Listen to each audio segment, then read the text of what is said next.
Dear students, let's continue with the prose, The Portrait of a Lady, written by Khushwant Singh. In your part 1 video, we have seen about the author Khushwant Singh and the appearance of the grandmother and the grandfather. The rest of the lesson will continue in this video. Continuing from page 2, left hand side, last paragraph. My grandmother and I were good friends. My parents left me with her when they went to live in the city, and we were constantly together. She used to wake me up in the morning and get me ready for school. She said her morning prayers in a monotonous sing-song while she bathed and dressed me in the hope that I would listen and get to know it by heart. I listened because I loved her voice but never bothered to learn it. So, the relationship between Khushwant Singh and his grandmother were a friendly relationship, and the parents of Khushwant Singh went to city to earn their bread for some job or for some earning. So what they did is they left Khushwant Singh along with his grandmother in that village itself. So Khushwant Singh was brought up by his grandmother in the village. What she used to do is she used to wake him up in the morning and get him ready for the school. So this was the regular usual routine they used to do in the morning. The grandmother used to wake Khushwant Singh in the early morning, and she used to get him ready for the school. While getting him ready, what she used to tell is she used to tell the monotonous sing song. That is, what is monotonous is boring, which is not interesting to listen. That is called monotonous. Monotonous sing song while she bathed and dressed me in the hope that I would listen and get to know it by heart. So daily morning Khushwant Singh's grandmother used to wake him up and she used to bath him, and while bathing she used to tell the monotonous sing song, that is the boring prayers, with the thought that Khushwant Singh will listen to the prayers and get it by heart. But according to Khushwant Singh, he loved her voice, but it was not interesting for him to listen, and he did not even concentrate on the prayers which she used to recite every morning. Next paragraph. Then she would fetch my wooden slate, which she had already washed and plastered with yellow chalk, a tiny earthen ink pot, and a red pen, tie them all in a bundle, and hand it to me.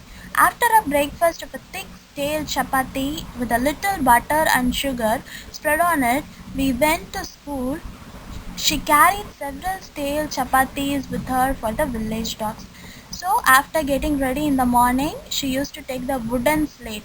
They don't use note or notebooks during olden days. They used to have a wooden slate for writing purpose. Wooden slate attached with yellow chalk and a tiny earthen ink pot. A earthen ink pot is an ink pot made of mud. She used to tie all this together in a bundle and she used to give it to Khushwant Singh. Then they used to have their breakfast in the morning.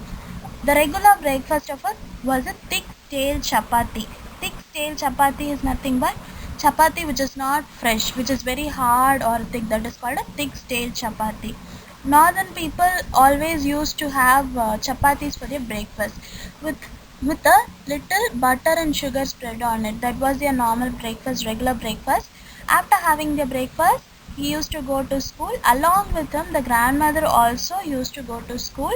She carried several stale chapatis with her for the village dogs. So she used to feed the village dogs daily with the chapatis.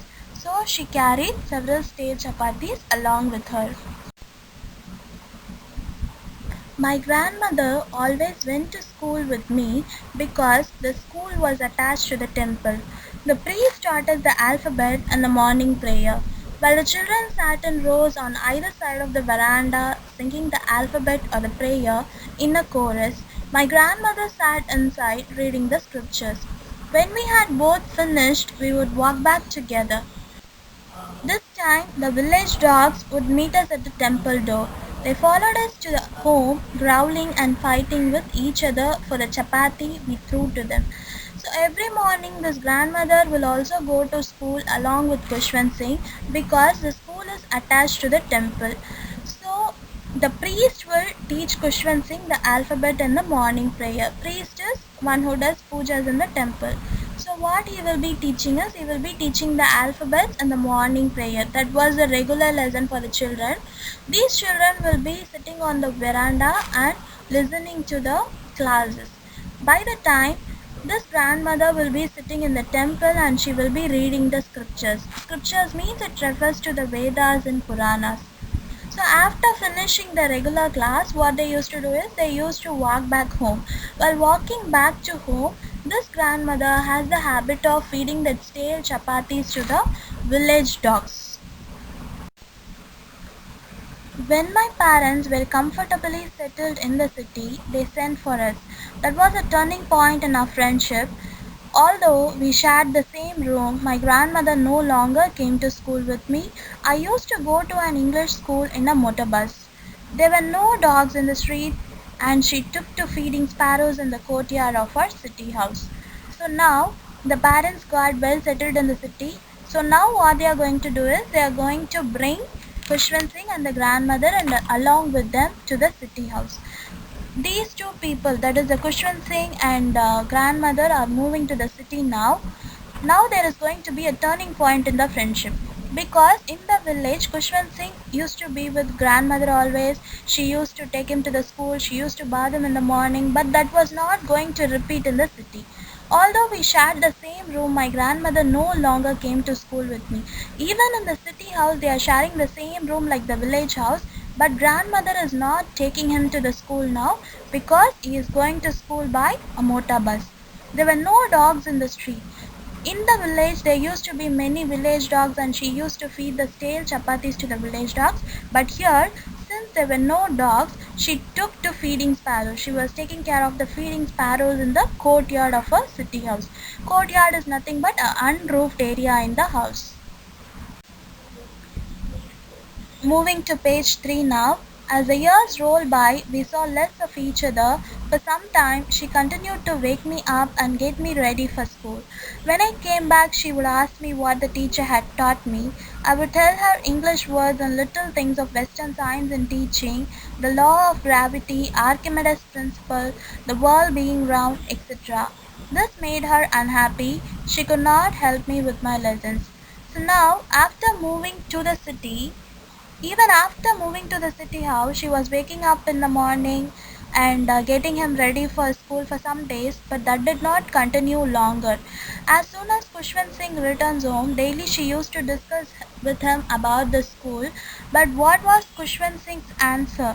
He used to tell that the teacher taught me about the law of gravity, science, so and so, etc.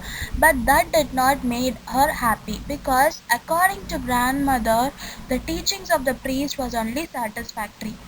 She did not believe in the things they taught at the English school and was distressed that they was not teaching about God and the scriptures. One day I announced that we were being given music lessons. She said nothing, but her silence meant disapproval. She rarely talked to me after that. When I went up to university, I was given a room of my own. The common link of friendship was snapped. My grandmother accepted a seclusion with resignation. So now, even after going to that city school, Kushwant Singh discussed to his grandmother about the music lessons which he was being taught in school. But even that did not make her happy because always according to grandmother, the teachings of the priest only can make her happy. The scriptures, the prayers, the God lessons only made her happy. So she was not satisfied with the English school where Kushwant Singh studied. So after some point of time, Kushwant Singh had to move to the university and he was given a separate room. So that was the first time when the friendship got snapped. Snap means cut, okay? The friendship got cut. My grandmother accepted a seclusion with resignation. So this time she had to be isolated because the only companion for her was Kushwant Singh from his childhood. But now she had to accept the isolation in her house.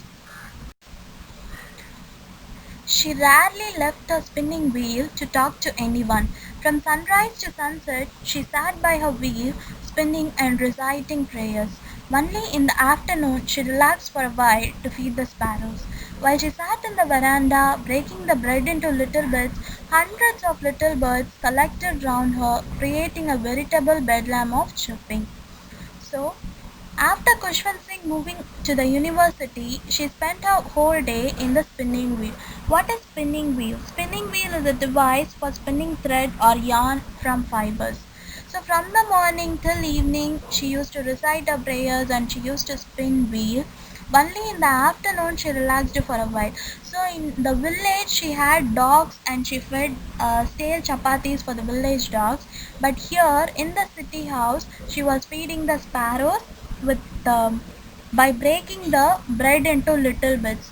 Hundreds of little birds used to gather in the courtyard and they used to create a veritable bedlam. What is veritable bedlam? Bedlam is the noisy confusion of the birds. You imagine hundreds of little birds in a courtyard, how much sound will they create? So that is called a veritable bedlam.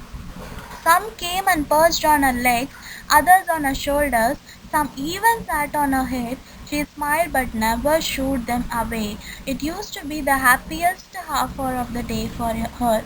So some birds, what they used to do is they used to come and sit on her shoulder, leg or head. What we used to do, we used to get irritated and shoo the bird, but that grandmother, she just used to give the birds a smile and daily she used to feed the birds with the broken breads.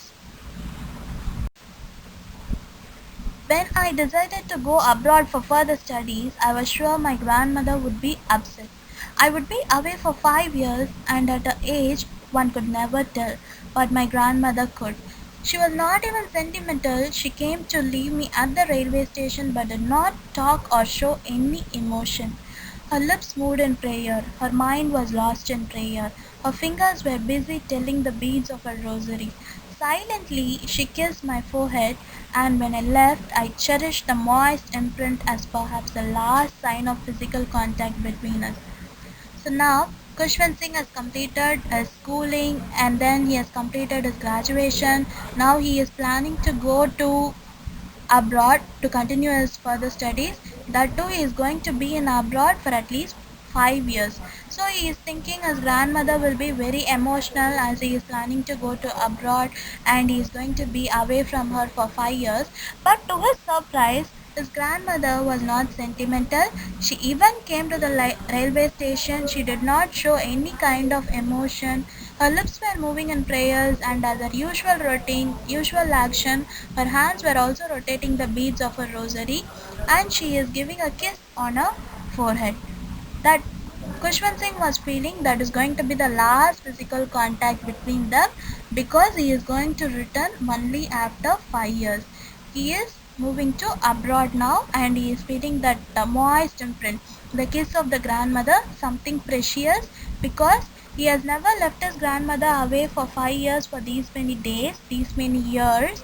So this is going to be the first time he is going to be away from his grandmother for 5 years. So he is moving to abroad now. Part 3 will be continued in the next video. Thank you.